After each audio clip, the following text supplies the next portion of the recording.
Hi friends, welcome to the YouTube channel Vasani sir chemistry. सौथी पहला तो मारी चैनल ने सब्सक्राइब करी दो तथा बाजू में आपेला बेल आइकन ने दबाववानुं भूलशो नहीं। मित्रों, लास्ट लेक्चर सुधी आपणे जुदा जुदा अणुओं में जुदा जुदा प्रकारना संकरणों भण्या, जेम के sp3 sp2 sp एना आधारे जुदा जुदा अणुओनी रचनाओं भण्या। पण अत्यार सुधी आपणे जे पण संकरण जे ते अणुमां भण्या एमां आखा अणुमांथी एक ज परमाणुमां कोई एक संकरण थतुं होय एवा अणुओ भण्या।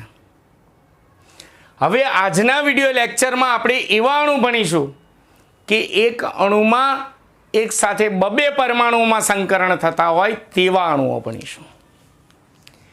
एमांनो पहेलो अणु भणीशुं इथेन। इथेनना अणुमां संकरण समजावो। तो मित्रों, तमे 8, 9, 10 में आल्केन श्रेणीना संयोजनों भणीने आव्या छो। ऑर्गेनिक में 11 साइंस में भणशो। Methane, ethane, propane, butane, pentane, hexane ए बधा आल्केन संयोजनों कहेवाय। इथेननु अणुसूत्र जे छे, आम इथेननु अणुसूत्र जे C2H6 छे, पण तेनु बंधारण आवुं छे। रबकाम में समझो, C2 छे एटले एमां 2 कार्बन छे। आल्केन संयोजनों जेटला एमां कार्बन कार्बन वच्चे सिंगल बॉन्ड होय। H6 छे एमांथी 3 हाइड्रोजन आ एक पहला कार्बन साथे अने 3 हाइड्रोजन आ बीजा कार्बन साथे जोड़ायेला होय। एटले आम एनुं बंधारण टूंकमां लखीए तो CH3 सिंगल बॉन्ड CH3 कहेवाय। एटले तेनुं बंधारण CH3 सिंगल बॉन्ड CH3 छे। हवे ऑर्गेनिक नो नियम छे, जे कार्बन नी आजुबाजु चारे बंध सिंगल बॉन्ड होय ने तो ए बधा ज कार्बन में sp3 संकरण थाय। डबल बॉन्ड वाला कार्बन होय ने तो ए बधा ज कार्बन में sp2 संकरण थाय। अने ट्रिपल बॉन्ड वाला कार्बन होय तो ए बधा कार्बन नी अंदर sp संकरण थाय। आ नियम याद राखजो। तो विचारो, इथेन में 2 कार्बन छे, बंने कार्बन सिंगल बॉन्ड वाला छे, एटले बंने कार्बन परमाणु में sp3 संकरण थाय। तो आपणे पहला कार्बन में sp3 संकरण इलेक्ट्रॉन रचना द्वारा समझावीए। मैं तमने अगाऊ पण कीधुं तो आवी इलेक्ट्रॉन रचनाओं चोपड़ी में नहीं होय, तमने सरलताथी समझाई जशे, एटले आवी इलेक्ट्रॉन रचनाओं लखती रहेवानी। चलो, पहला तो कार्बन नी धरावस्थानी इलेक्ट्रॉन रचना तो 1s2 2s2 અને 2p2 होय तो एमां 2p ना 2 इलेक्ट्रॉन मांथी 1 इलेक्ट्रॉन 2px में, 1 इलेक्ट्रॉन 2py में, 2pz खाली होय। हवे आ एनी बाह्यतम कक्षा छे। हवे मैं कीधुं हतुं कार्बन ने केटला बंध बनाववाना छे? 4 बंध। कार्बन ने केटला बंध बनाववाना छे? 4 बंध। तो एनी बाह्यतम कक्षा में 4 अयुग्मित इलेक्ट्रॉन होवा जोईए। नथी, जो 2 ज अयुग्मित इलेक्ट्रॉन छे। तेना माटे अहींया इलेक्ट्रॉननी बढती थशे। एटले कार्बन उत्तेजित थाय एटले एने 2s कक्षकनो 1 इलेक्ट्रॉन बढती पामीने 2pz में जाय। एटले उत्तेजित अवस्थानी इलेक्ट्रॉन रचना 1s2 2s1 2px1 2py1 અને 2pz1 થઈ જાય, કારણ કે 2s નો 1 ઇલેક્ટ્રોન બઢતી પામીને ક્યાં આવી ગયો? 2pz માં। હવે આ કાર્બનની બાહ્યતમ કક્ષામાં sp3 સંકરણ કરવાનું છે। તો sp3 સંકરણ આપણે ભણી ગયા। કાર્બનની આ બાહ્યતમ કક્ષામાંથી 1s sp3 માં કોણ કોણ સંમિશ્રણ પામે? તો 1s અને 3p કક્ષકો। तो आ उत्तेजित कार्बन परमाणुनी एक 2s कक्षक અને આ 3 2p કક્ષકો સંમિશ્રણ પામશે। 4 કક્ષકો સંમિશ્રણ પામશે, જેથી સમાન આકાર અને સમાન શક્તિ ધરાવતી 4 નવી કક્ષકો ઉત્પન્ન થશે। આપણે sp3 સંકરણની ટૂંકનોંધ ભણી ગયા છે। આ 4 નવી કક્ષકો જે છે एना आकार अने शक्ति समान हशे। हाँ, 1s कक्षक तो एमनी एम ज हशे, एणे संकरण में भाग लीधो नथी। હવે આ ચારે ચારના આકાર અને શક્તિ સમાન થઈ જાય, એમાં ચારે ચાર અયુગ્મિત ઇલેક્ટ્રોન ગોઠવાઈ જાય એટલે ચારે ચાર અયુગ્મિત ઇલેક્ટ્રોનની શક્તિ પણ કેવી થઈ ગઈ? સરખી. તો આ જે નવી કક્ષકો ઉત્પન્ન થઈ એમાં 1s અને 3p કક્ષકો એમ 4 કક્ષકો સંમિશ્રણ પામ્યા એટલે આ નવી કક્ષકોને sp3 સંકૃત કક્ષકો કહેવાય અને આ ઘટનાને sp3 સંકરણ કહેવાય. અને પછી યાદ કરો આપણે મિથેનના અણુમાં ચલાવ્યું હતું કે ચારે ચાર sp3 સંકૃત કક્ષકો હંમેશા સમચતુષ્ફલકીય આકારે ગોઠવાય. એટલે ધારો કે આ કાર્બન છે તો એક ઉપર ગોઠવાય અને 3 ત્રિકોણના પાયાની જેમ નીચે ગોઠવાય. બરાબર. આ રીતે કાર્બન પરમાણુમાં sp3 સંકરણ થાય. પણ ઇથેનમાં 2 કાર્બન પરમાણુ છે તો બંને કાર્બન પરમાણુમાં આ રીતે sp3 સંકરણ થાય એટલે બંને કાર્બન પરમાણુ પાસે આવી 4 સંકૃત કક્ષકો હોય. તો ચાલો હવે અણુ કેવી રીતે બને તે સમજીએ. ધારી લો કે આ કાર્બનનો પરમાણુ, પેલા હું આંતરકેન્દ્રીય અક્ષો જે છે એ બધી દોરી નાખું એટલે તમને વ્યવસ્થિત સમજાય. આંતરકેન્દ્રીય અક્ષો એટલે કેન્દ્રમાંથી પસાર થતી અક્ષો. પેલા એ બધી કક્ષકો આંતરકેન્દ્રીય અક્ષો જે છે એ બધી હું દોરી નાખું છું.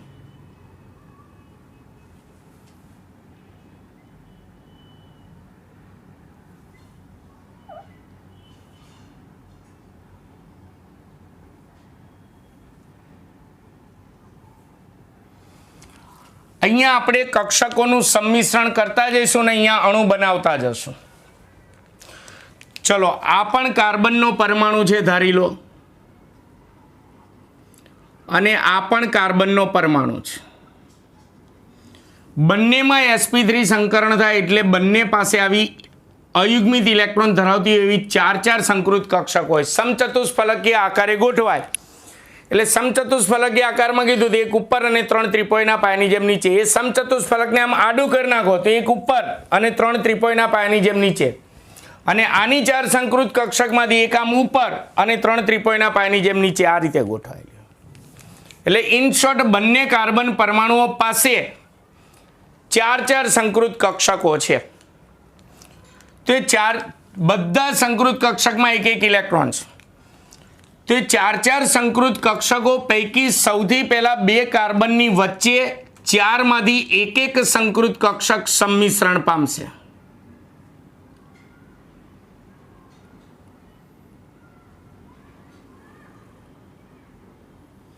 સંમિશ્રણ પામશે એટલે કે એક ઇલેક્ટ્રોન આ બાજુની સંકૃત કક્ષકનો, એક ઇલેક્ટ્રોન આ બાજુની સંકૃત કક્ષકનો, એટલે કે એક ઇલેક્ટ્રોનની ભાગીદારી કરશે. એનો અર્થ એવો થાય. એટલે 2 કાર્બન વચ્ચે એક સિગ્મા બંધ બનશે. કેમ સિગ્મા બંધ? કારણ કે બંનેના કેન્દ્રોને જોડતી આંતરકેન્દ્રીય અક્ષ ઉપર સંમિશ્રણ થયું. હવે આની પાસે બાકીની 3 સંકૃત કક્ષકો વધી છે અને આની પાસે 3 સંકૃત કક્ષકો વધી છે. આમાં આ બાજુ ત્રિકોણના પાયાની જેમ ગોઠવાયેલી હોય. એક હું વચ્ચેની કક્ષક નાની એટલા માટે દોરું, બધી સરખી જ હોય પણ નાની એટલા માટે દોરું છું કે આ રીતે છે. આ બંને આમ આગળના ભાગમાં છે, વચ્ચેની આમ પાછળ છે એટલે આમ જુઓ તો નાની દેખાય, બાકી બધી સરખી જ છે. એટલે આની પાસે બાકીની 3 સંકૃત કક્ષકો વધી. સંકૃત કક્ષકો પાસે કેટલા ઇલેક્ટ્રોન છે એક આ ટપકા કરવા જરૂર નથી, ખબર પડે એટલા માટે હું ટપકા કરું. અને આ કાર્બન પાસે પણ sp3 સંકરણ થયું છે એટલે એની પાસે પણ હજી 3 સંકૃત કક્ષકો વધી છે, ત્રિકોણના પાયાની જેમ ગોઠવાયેલી હોય.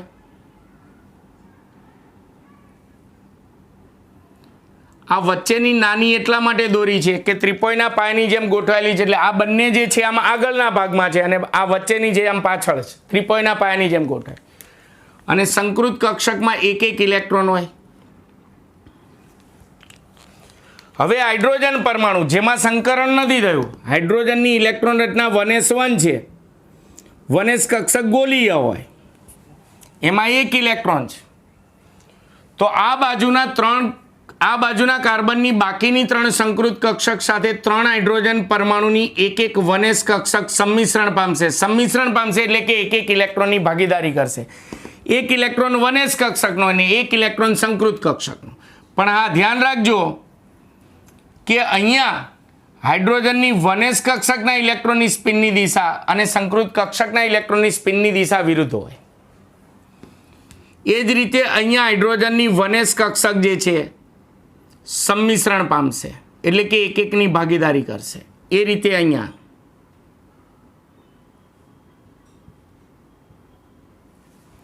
એટલે આ બાજુ કાર્બન સાથે 3 હાઇડ્રોજન ત્રિપોયના પાયાની જેમ 3CH સિગ્મા બંધ બનાવશે. 3CH સિગ્મા બંધ બનાવશે, ત્રિપોયના પાયાની જેમ બનાવે. અને કેમ હું બોલ્યો સિગ્મા બંધ?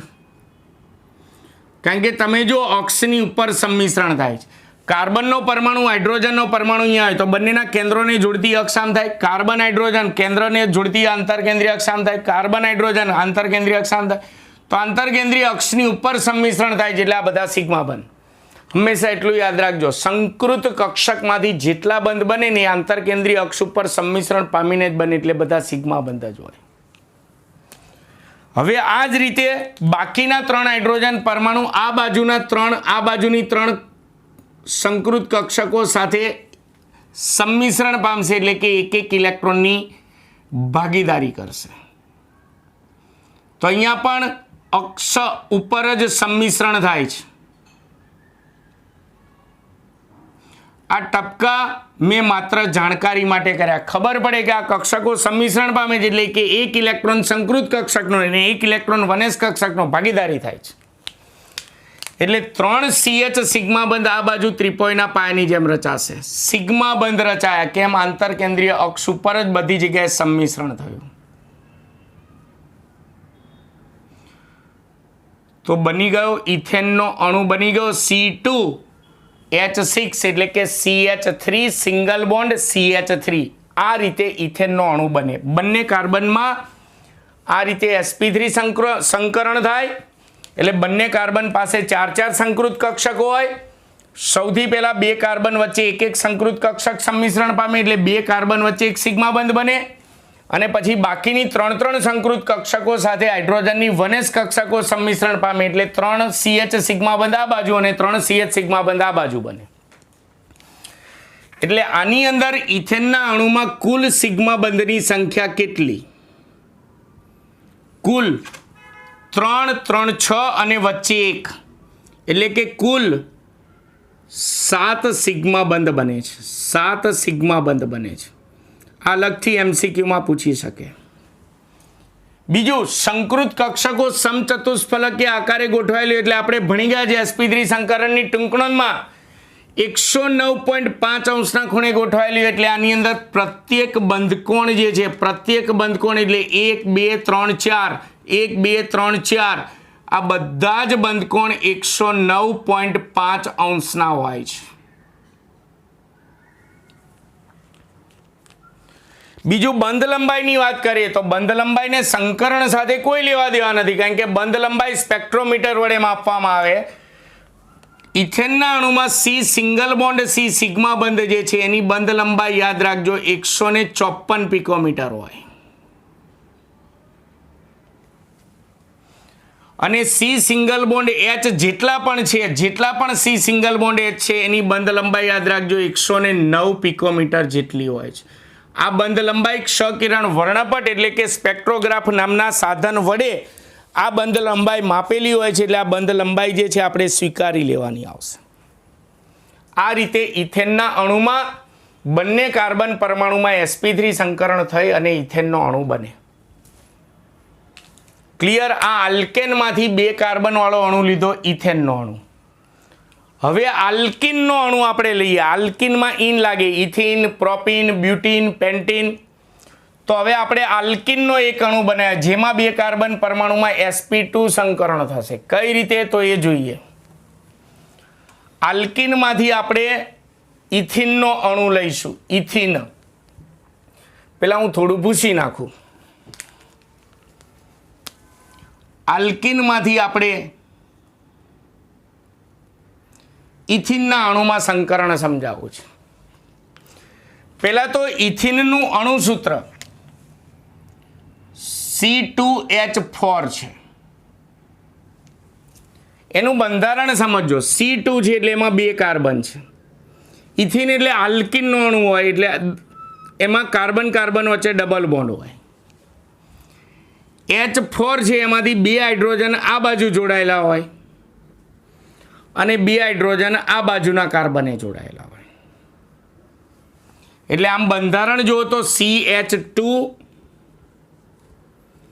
વચ્ચે 2 કાર્બન વચ્ચે ડબલ બોન્ડ અને પાછો CH2 થાય. એટલે તેનું બંધારણ CH2 ડબલ બોન્ડ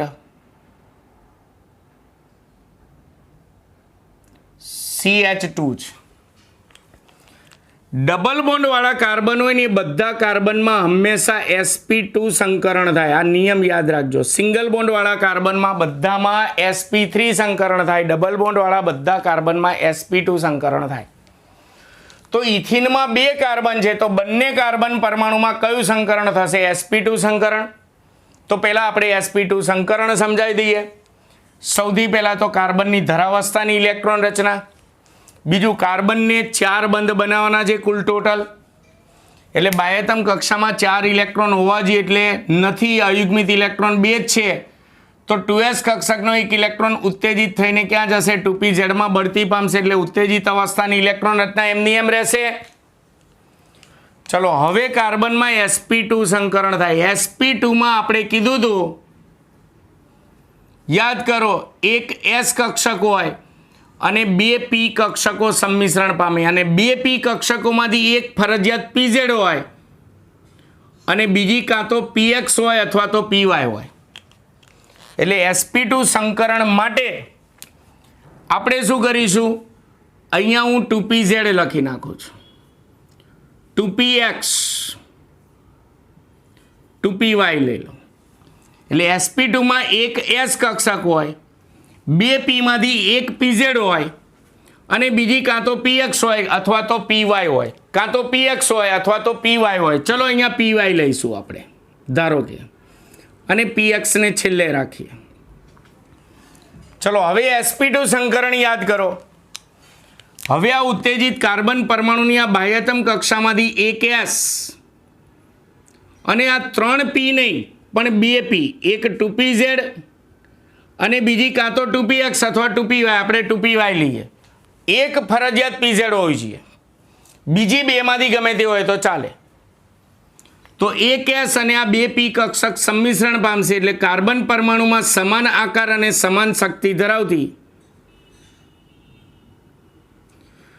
3 નવી કક્ષકો ઉત્પન્ન થશે. આ 3 ઇલેક્ટ્રોન એમાં ગોઠવાઈ જશે. આ નવી કક્ષકો ઉત્પન્ન કરે તેને sp2 સંકૃત કક્ષકો કહેવાય. આ ઘટનાને sp2 સંકરણ કહેવાય. 1s નું તો આપણે ધ્યાનમાં લેવાનું જ નથી, બાહ્યતમ કક્ષાને ધ્યાનમાં. પણ જ્યારે કાર્બનમાં sp2 સંકરણ થાય એટલે એની આ કાં તો 2px અથવા તો અહીંયા 2py એક કક્ષક સંકરણમાં ભાગ લીધા વગરની એક હોય કક્ષક.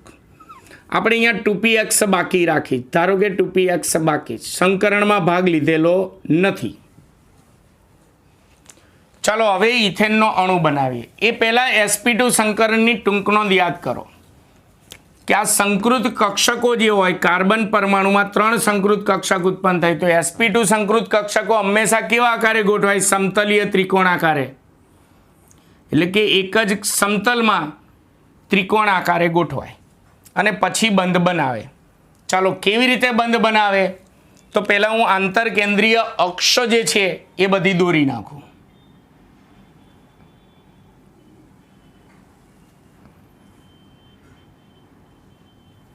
જો હું કયા ક્રમમાં બંધ બનાવું છું એ બધું ધ્યાન રાખજો.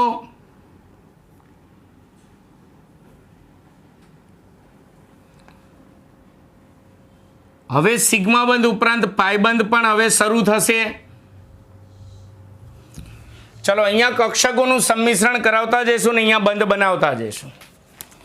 ધારી લો કે આ કાર્બન પરમાણુ છે, અને આ પણ કાર્બનનો પરમાણુ છે. મેં તમને કીધું ઇથિનના અણુમાં બંને કાર્બન ડબલ બોન્ડવાળા છે, એટલે બંને કાર્બન પરમાણુમાં આવું sp2 સંકરણ થાય. એટલે બંને કાર્બન પરમાણુઓ પાસે આવી 3 સંકૃત કક્ષકો હોય, જેમાં એક ઇલેક્ટ્રોન છે. આની પાસે આવી 3 સંકૃત કક્ષક હોય, આની પાસે આવી 3 સંકૃત કક્ષક હોય. sp2 સંકૃત કક્ષકો સમતલીય ત્રિકોણાકારે ગોઠવાય, એટલે આની 3 કક્ષકમાંથી એક આમ ગોઠવાય ને બે આમ ગોઠવાય, આની એક આમ ગોઠવાય ને બે આમ ગોઠવાય. તો સૌથી પહેલા જોજો, હવે સંકૃત કક્ષકમાંથી પહેલા બંધ બનાવો. તો સૌથી પહેલા આની 3 સંકૃત કક્ષક અને આની 3 સંકૃત કક્ષકમાંથી એક સંકૃત કક્ષક બે કાર્બનની વચ્ચે સંમિશ્રણ પામશે. સંમિશ્રણ પામશે એટલે કે એક ઇલેક્ટ્રોનની ભાગીદારી કરશે. બંનેનો એક ઇલેક્ટ્રોન. સંકૃત કક્ષકમાં એક ઇલેક્ટ્રોન હોય એટલે એક ઇલેક્ટ્રોન આ બાજુની સંકૃત કક્ષકનો, એક ઇલેક્ટ્રોન આ બાજુની સંકૃત કક્ષક. એટલે બે કાર્બનની વચ્ચે એક સિગ્મા બંધ બન્યો. કેમ સિગ્મા બંધ બન્યો? આંતરકેન્દ્રીય અક્ષ પર સંમિશ્રણ થયું. ચલો, હવે આની પાસે પણ બાકીની બે સંકૃત કક્ષક વધી, આની પાસે પણ બાકીની બે સંકૃત કક્ષક વધી. સમતલીય ત્રિકોણ આકારે ગોઠવાયેલ એટલે એક અહીંયા આમ ગોઠવાયેલ હશે અને એક આ બાજુ ગોઠવાયેલ. તમને આકૃતિ નાની ન પડે એટલા માટે થોડી મોટી કક્ષકો દોરું છું.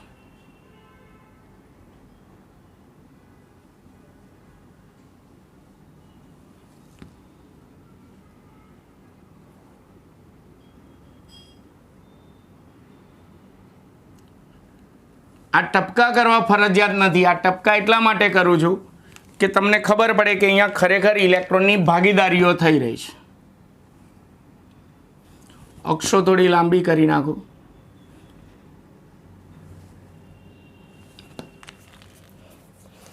ચલો, આની પાસે પણ હજી બે સંકૃત કક્ષકો બાકી વધી છે.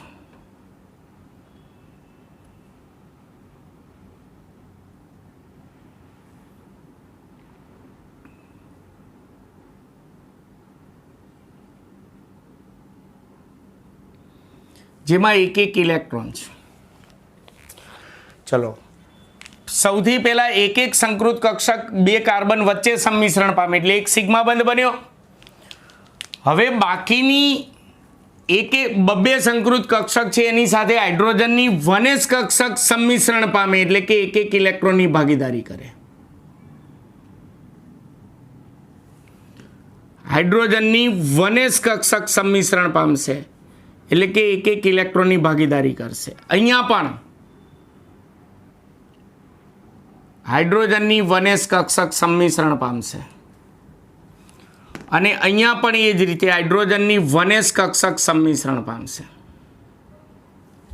સોરી,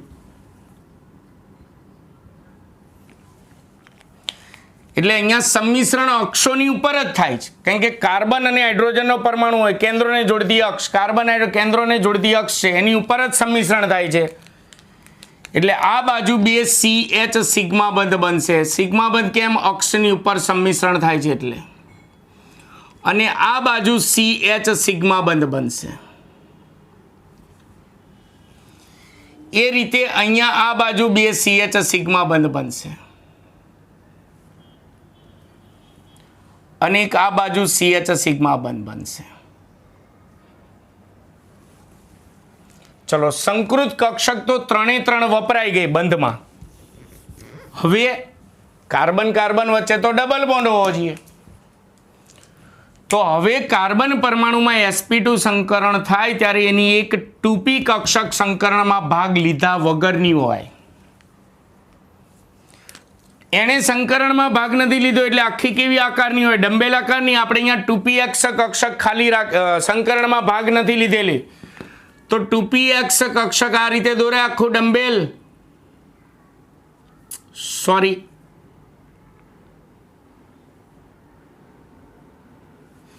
અને આ કાર્બન પરમાણુની એક 2px કક્ષક સંકરણમાં ભાગ લીધા વગરની છે. બંને પાસે કેટલા ઇલેક્ટ્રોન છે? એક. તો સમજો, આ બંને કાર્બન પરમાણુઓ છે.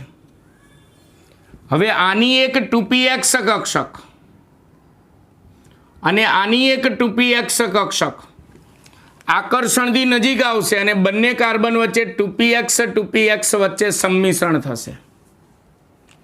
પણ આપણી આકૃતિમાં આમ કેવી રીતે ભેગી કરીશું? એટલે આપણે શું કરવાનું? આ બંનેને જોડી દેવાની.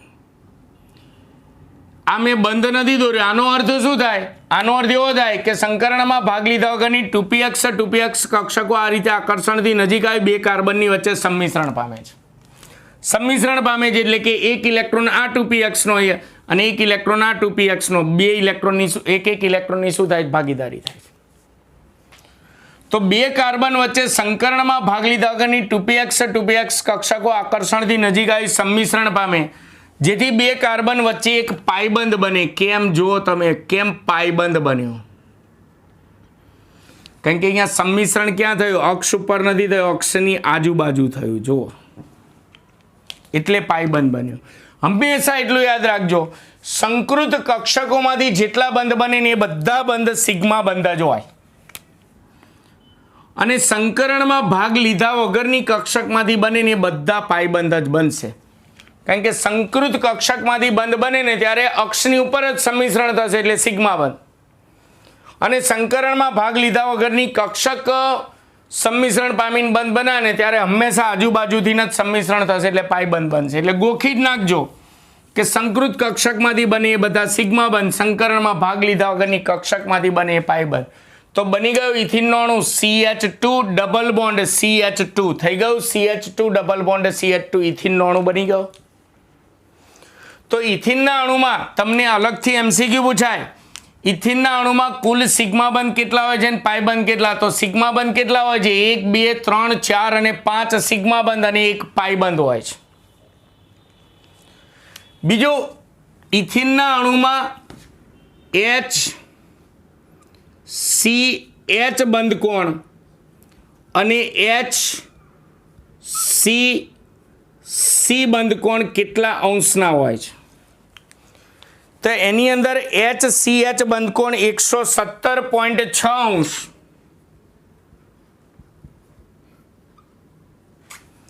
અને HCC બંધ કોણ જે છે 121 અંશના હોય છે. સમજો કઈ રીતે? HCH બંધ કોણ, HCH એટલે આ બંધ કોણ અને HCH એટલે આ બંધ કોણ, એટલે આ બંને બંધ કોણ જે છે 117.6 અંશના હોય છે. HCC બંધ કોણ એટલે 4, HCC એટલે આ થયો 1, HCC એટલે આ બીજો, HCC એટલે આ ત્રીજો, HCC એટલે ચોથો. એટલે 1 2 3 અને 4 આ ચાર બંધ કોણ 121 અંશ, 121 અંશના હોય. સેલ્સિયસ નહીં હો, સોરી. બીજું, બંધ લંબાઈ ક્ષ-કિરણ વર્ણપટીય પદ્ધતિ વડે માપવામાં આવે તો આમાં C ડબલ બોન્ડ Cની બંધ લંબાઈ 134 પિકોમીટર જેટલી મળે છે અને આ બધા જ CH સિગ્મા બંધ છે એની બંધ લંબાઈ 108 પિકોમીટર જેટલી મળે છે. આ રીતે ઇથેનનો અણુ બને. ટૂંકમાં સોરી ઇથિનનો અણુ બને. ઇથિનના અણુમાં સિગ્મા બંધ કેટલા? 1 2 વચ્ચે 1 3 4 અને 5 સિગ્મા બંધ અને 1 પાય બંધ હોય. તમારે પરીક્ષામાં આવી આકૃતિઓ દોરવી, અણુની રચના પૂછાય. હા, ઇલેક્ટ્રોન રચના આવી નહીં લખો તો ચાલશે, ચોપડીમાં નથી એટલે, પણ લખો તો જ સમજાશે ને. તો આલ્કેનમાંથી ઇથેનનો અણુ ભણ્યા, આલ્કિનમાંથી ઇથિનનો અણુ ભણ્યા. હવે આલ્કાઇનમાંથી ઇથાઇનનો અણુ ભણીશું. તો ત્રીજો અણુ ઇથાઇનનો અણુ. આલ્કેનમાં ઇથેનના બંને કાર્બનમાં sp3 સંકરણ થયું, આલ્કિનમાં ઇથિનમાં બંને કાર્બનમાં sp2 સંકરણ થયું. તો આલ્કાઇનમાં ટ્રિપલ બોન્ડ વાળા કાર્બન હોય તેના બંને કાર્બનની અંદર sp સંકરણ થશે. ચાલો જોઈએ આપણે એનું અણુસૂત્ર, બંધારણીય સૂત્ર, સંકરણ ને બધું કેવી રીતે થાય તે ઇથાઇનનો અણુમાં આપણે ભણવાનું છે.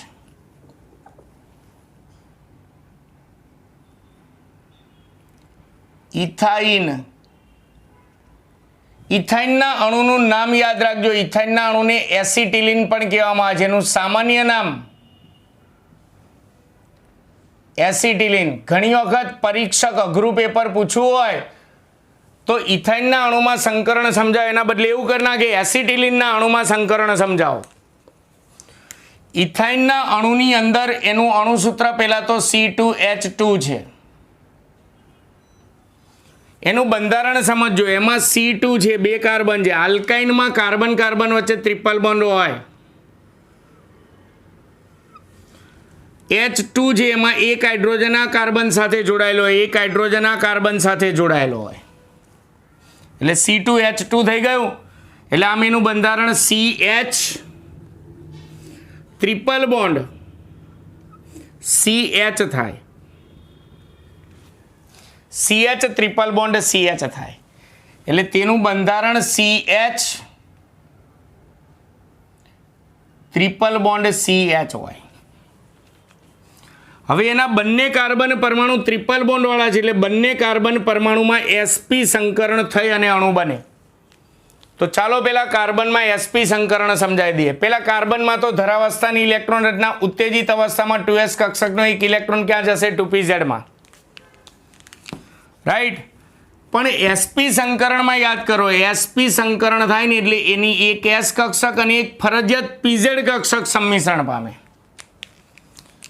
એટલે આપણે આ ઇલેક્ટ્રોન 2pz માં જાય તો પહેલા 2pz લખીએ, પછી 2px લખીએ અને પછી 2py લખીએ. હવે પહેલા sp સંકરણ થાય તો આ ઉત્તેજિત કાર્બન પરમાણુ sp માં એક s અને એક pz હોય, એટલે એક 2s કક્ષક અને એક 2pz કક્ષક, આ બે જ કક્ષકો સંમિશ્રણ પામે, જેથી સમાન આકાર અને સમાન શક્તિ ધરાવતી બે નવી કક્ષકો ઉત્પન્ન થાય. 1s તો હોય એમને એમ જ હોય, આ બંને ઇલેક્ટ્રોન એની અંદર ગોઠવાઈ જાય. આ જે સમાન આકાર અને સમાન શક્તિ ધરાવતી બે નવી કક્ષકો જે ઉત્પન્ન થાય તેને આપણે sp સંકૃત કક્ષકો કહીએ છીએ. sp સંકરણની ટૂંકનોંધ આપણે ભણી ગયા છે. sp સંકૃત કક્ષકો કહે છે, એના ઘટનાને sp સંકરણ કહે છે. પણ sp સંકરણ થાય ત્યારે એની 2px અને 2py કક્ષકો સંકરણમાં ભાગ લેતી નથી. સંકરણમાં ભાગ લીધા વગરની એક 2px કક્ષક અને એક 2py કક્ષક એમને એમ હોય. બીજું યાદ કરો, કાર્બનની અંદર આ sp સંકૃત કક્ષકો જે બે ઉત્પન્ન થાય હંમેશા રેખી આકારે ગોઠવાય, એક આ બાજુ ગોઠવાય, એક આ બાજુ ગોઠવાય, બંનેમાં એક એક ઇલેક્ટ્રોન પછી બંધ બનાવે, બરાબર. તો ચાલો આમાં બંને કાર્બન પરમાણુમાં આવી રીતે sp સંકરણ થાય તો બંને કાર્બન પરમાણુ પાસે સંકૃત કક્ષકો કેટલી છે? 2 અને સંકરણમાં ભાગ લીધા વગરની કક્ષકો પણ કેટલી છે? 2. હંમેશા એટલે યાદ રાખજો, સંકૃત કક્ષકોમાંથી બંધ બનશે ને અક્ષની ઉપર સંમિશ્રણ થઈ બનશે એટલે સિગ્મા બંધ, અને પછી સંકરણમાં ભાગ લીધા વગરની કક્ષકો સંમિશ્રણ પામશે ને એટલે હંમેશા અક્ષની આજુબાજુ સંમિશ્રણ પામશે એટલે પાઈ બંધ બનશે. પહેલા આપણે સિગ્મા બંધ બનાવી દેવાના, પછી પાઈ બંધ બનાવવાના. તો ચાલો આપણે સૌથી પહેલા તો આંતરકેન્દ્રીય અક્ષ દોરી નાખું.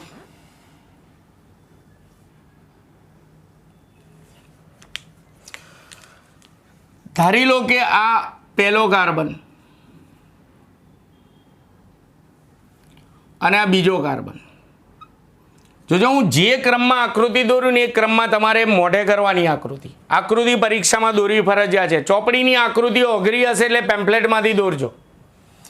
ચલો આમાંય sp સંકરણ થયું છે, આ કાર્બનમાં sp સંકરણ થયું એટલે આની પાસે પણ આવી બે સંકૃત કક્ષકો રેખી આકારે ગોઠવાયેલી હોય, આની પાસે પણ આવી બે સંકૃત કક્ષકો રેખી આકારે ગોઠવાયેલી હોય. પહેલા સંકૃત કક્ષકોમાંથી સિગ્મા બંધ બનાવી દેવાના અણુમાં અને પછી સંકરણમાં ભાગ લીધા વગરની કક્ષકમાંથી પાઈ બંધ બનાવવાના. આ ક્રમ યાદ રાખવાનો. તો આની આવી બે સંકૃત કક્ષકો અને આની બે સંકૃત કક્ષકો સૌથી પહેલા બે કાર્બનની વચ્ચે એક એક સંકૃત કક્ષક સંમિશ્રણ પામે. સંમિશ્રણ પામે એમ બોલું એટલે સમજી લેજો ઇલેક્ટ્રોનની ભાગીદારી કરે. બે કાર્બનની વચ્ચે આ રીતે એક એક સંકૃત કક્ષક સંમિશ્રણ પામે એટલે બંને એક એક ઇલેક્ટ્રોનની ભાગીદારી કરશે. એટલે બે કાર્બનની વચ્ચે એક સિગ્મા બંધ બનશે, રાઈટ. ચલો, આની બે સંકૃત કક્ષક હતી, એમાં એક ભાગીદારીમાં વપરાઈ ગઈ. આની બે સંકૃત કક્ષક હતી, એક ભાગીદારીમાં વપરાઈ ગઈ. હજી બંને પાસે એક એક સંકૃત કક્ષક બાકી છે. રેખીય આકારે ગોઠવાયેલ એટલે આ બાજુ. આની પણ હજી એક સંકૃત કક્ષક બાકી છે. સંકૃત કક્ષકમાં એક એક ઇલેક્ટ્રોન છે, ટપકા કરવા ફરજિયાત નથી. હવે આ બંને સંકૃત કક્ષકોની સાથે એક એક હાઇડ્રોજન પરમાણુની 1s કક્ષક સંમિશ્રણ પામશે. એક આ બાજુથી સંમિશ્રણ પામશે, અક્ષની ઉપર જ સંમિશ્રણ પામ્યું. જો એક આ બાજુથી સંમિશ્રણ પામશે, અક્ષની ઉપર જ સંમિશ્રણ પામ્યું, હાઇડ્રોજનની 1s કક્ષક. એટલે એક CH સિગ્મા બંધ આ બાજુ બનશે અને બીજો CH સિગ્મા બંધ જે છે આ બાજુ બનશે. સિગ્મા બંધ બન્યા કેમ? અક્ષની ઉપર સંમિશ્રણ થયું. મેં તમને કીધું ને કે સંકૃત કક્ષકોમાંથી બંધ બને ને એ બધા સિગ્મા બંધ જ બનશે. તો આની બે સંકૃત કક્ષક ભાગીદારીમાં વપરાઈ ગઈ, કે આ બાજુ ભાગીદારી કરી, કે આ બાજુ. આની બે સંકૃત કક્ષકો વપરાઈ ગઈ, કે આ બાજુ ભાગીદારી કરી, કે આ બાજુ ભાગીદારી કરી. એટલે સંકૃત કક્ષકો બધી પૂરી. પણ હવે આની પાસે એક 2px અને એક 2py વધી છે, અને આની પાસે એક 2px 2py વધી છે. સંકરણમાં ભાગ નથી લીધો એટલે 2px કક્ષક આમ ઊભી હોય, યાદ કરો, x અક્ષ એની, અને 2py કક્ષક આમ ઊભી હોય y અક્ષ ઉપર. તો એ કક્ષકો દોરું છું. જો આ કાર્બન પરમાણુની એક 2px કક્ષક સંકરણમાં ભાગ નથી લીધો એટલે આખી ડંબેલ આકારની હોય, અને એક 2p આની પણ એક 2px કક્ષક. પેલા 2px નું જોઈએ. ચલો, બંને પાસે એક એક ઇલેક્ટ્રોન હોય, આની પાસે એક ઇલેક્ટ્રોન હોય, આની પાસે એક ઇલેક્ટ્રોન હોય. તે આકર્ષણથી નજીક આવશે બે કાર્બનની વચ્ચે. સમજો આ બે કાર્બન છે, આંતરકેન્દ્રીય અક્ષ છે. આની એક 2px કક્ષક, આની એક 2px કક્ષક. આકર્ષણથી નજીક આવી બે કાર્બનની વચ્ચે આમ સંમિશ્રણ પામશે. પણ આપણે આ આકૃતિમાં ના દર્શાવી શકીએ એટલે આ શું કરવાના, આને જોડી દેવાના. આને જોડી દો, આ બંધ નથી, આને આમ જોડ્યું એટલે એનો મતલબ તમારે શું કરવાનું, મનમાં તમારે સમજી લેવાનું કે આ રીતે બે કાર્બનની વચ્ચે 2px નું સંમિશ્રણ થાય છે. તો જો સંકરણમાં ભાગ લીધા વગરની કક્ષકો વચ્ચે સંમિશ્રણ પામે એટલે અક્ષની આજુબાજુથી સંમિશ્રણ પામે, એટલે આ બંનેની 2px કક્ષકોના સંમિશ્રણથી બે કાર્બન વચ્ચે એક પાયબંધ બન્યો.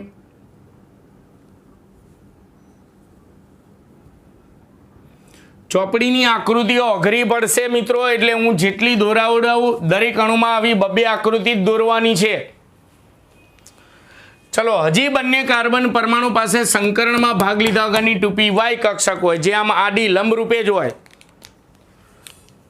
તો સંકરણમાં ભાગ નથી લીધો એટલે આખી ડંબેલ આકારની હોય. આ કાર્બન પરમાણુની એક 2py કક્ષક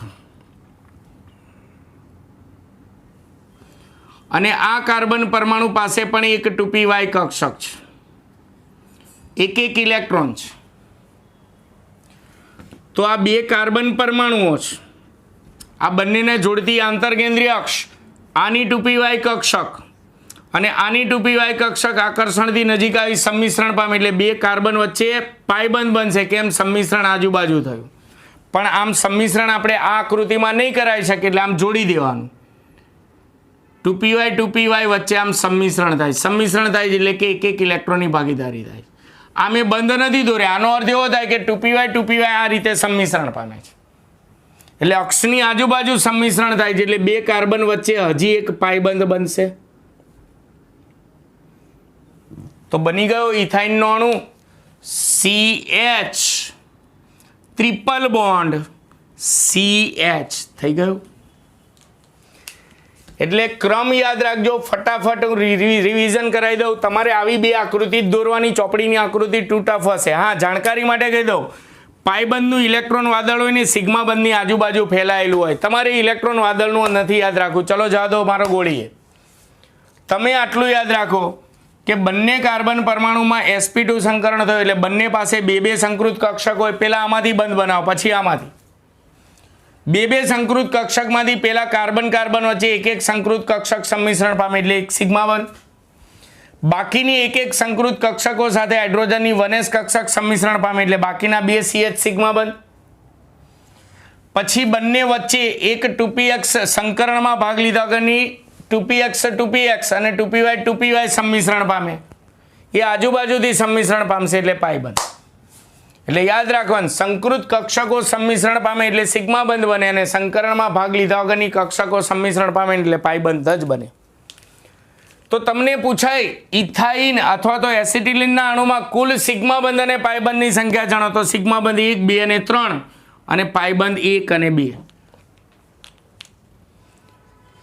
આની અંદર તમે જુઓ આમાં બંધકોણ કેટલો થશે? 180 અંશનો થશે એટલે અણુનો આકાર કેવો થયો? રેખીય.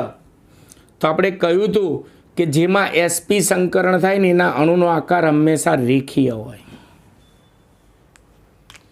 બીજું આની અંદર C ટ્રિપલ બોન્ડ C ની બંધ લંબાઈ 120 પિકોમીટર જેટલી હોય છે. C ટ્રિપલ બોન્ડ C ની બંધ લંબાઈ 120 પિકોમીટર જેટલી હોય છે. આ રીતે ઇથાઇનનો અણુ બને. તો તમારે અહીંયા 3 અણુઓ પૂરા. હવે એક નોંધ સમજાવું છું 3 અણુઓ ચલાવીને એના ઉપરથી. આ તમે ચોપડામાં ખાસ લખી રાખજો. મેં ક્યાંય પેમ્ફલેટમાં કે ચોપડીમાં આપેલ નથી. હું કેટલીક નોંધ ચલાવું છું. પહેલી નોંધ, જે કાર્બનમાં આજુબાજુ 4 બંધ સિંગલ બોન્ડ હોય એમાં હંમેશા sp3 સંકરણ થાય. C ડબલ બોન્ડ C હોય તો હંમેશા એવા બધા કાર્બન પરમાણુમાં sp2 સંકરણ થાય. અને C ટ્રિપલ બોન્ડ C હોય તેવા બધા કાર્બન પરમાણુમાં હંમેશા sp સંકરણ થાય. આ યાદ રાખજો. બીજું, બંધ લંબાઈનો ક્રમ. બંધ લંબાઈ હંમેશા કાર્બન સિંગલ બોન્ડ જે હોય ને એની બંધ લંબાઈ 154 પિકોમીટર હોય. આપણે ઇથેનમાં કીધું હતું. ઇથિનના અણુમાં યાદ કરો, C ડબલ બોન્ડ C ની બંધ લંબાઈ 134 પિકોમીટર કહી હતી. અને ઇથાઇનના અણુમાં C ટ્રિપલ બોન્ડ C ની બંધ લંબાઈ આપણે 120 પિકોમીટર કીધું. એટલે હંમેશા યાદ રાખજો, સિંગલ બોન્ડ કરતાં ડબલ બોન્ડ નાનો હોય, ડબલ બોન્ડ કરતાં ટ્રિપલ બોન્ડ નાનો હોય.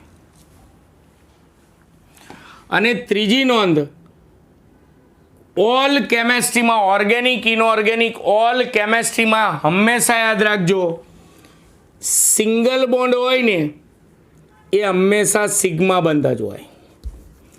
આ રીતે યાદ રાખજો, ગમે તે 2 પરમાણુઓ છે સિંગલ બોન્ડ હોય ને એ હંમેશા સિગ્મા બંધ હોય. પછી ડબલ બોન્ડ હોય ને તો ત્યાં ગમે તે ઓર્ગેનિક ઇનઓર્ગેનિક તો ત્યાં એક સિગ્મા હોય અને એક પાઈ જ હોય. અને ટ્રિપલ બોન્ડ હોય ને તો એમાં હંમેશા એક સિગ્મા હોય અને આજુબાજુ 2 પાઈ હોય. કારણ કે પાઈબંધનું ઇલેક્ટ્રોન વાદળ છે, એટલે પાઈબંધના ઇલેક્ટ્રોન યુગ્મને વાદળ તરીકે વૈજ્ઞાનિકોએ કલ્પના કરેલી છે. પાઈબંધ ગમે ત્યાં રચાય ને એનું આખું ઇલેક્ટ્રોન વાદળ સિગ્મા બંધની આજુબાજુ વીંટળાયેલું હોય, ફેલાયેલું હોય. આ 3 નોંધ મોસ્ટ ઇમ્પોર્ટન્ટ ખાસ યાદ રાખવી. તો મિત્રો આજે મેં 3 અણુઓ ચલાવ્યા. એમાં ફરીવાર sp3 સંકરણ, sp2 સંકરણ અને sp સંકરણ ચલાવ્યું. પણ એક જ અણુમાં 2 પરમાણુઓમાં સંકરણ થતું તેવા અણુઓ ચલાવ્યા. હજી આપણે સંકરણનો અણુ બાકી છે, જે આપણે નેક્સ્ટ વિડીયો લેક્ચરથી શરૂ કરીશું. મિત્રો, તમને મારા વિડીયો લેક્ચર ખરેખર સારા લાગતા હોય તો જરૂરથી સારી કમેન્ટ કરો. મારા વિડીયોને લાઈક અને શેર કરવાનું ભૂલતા નહીં. નમસ્કાર.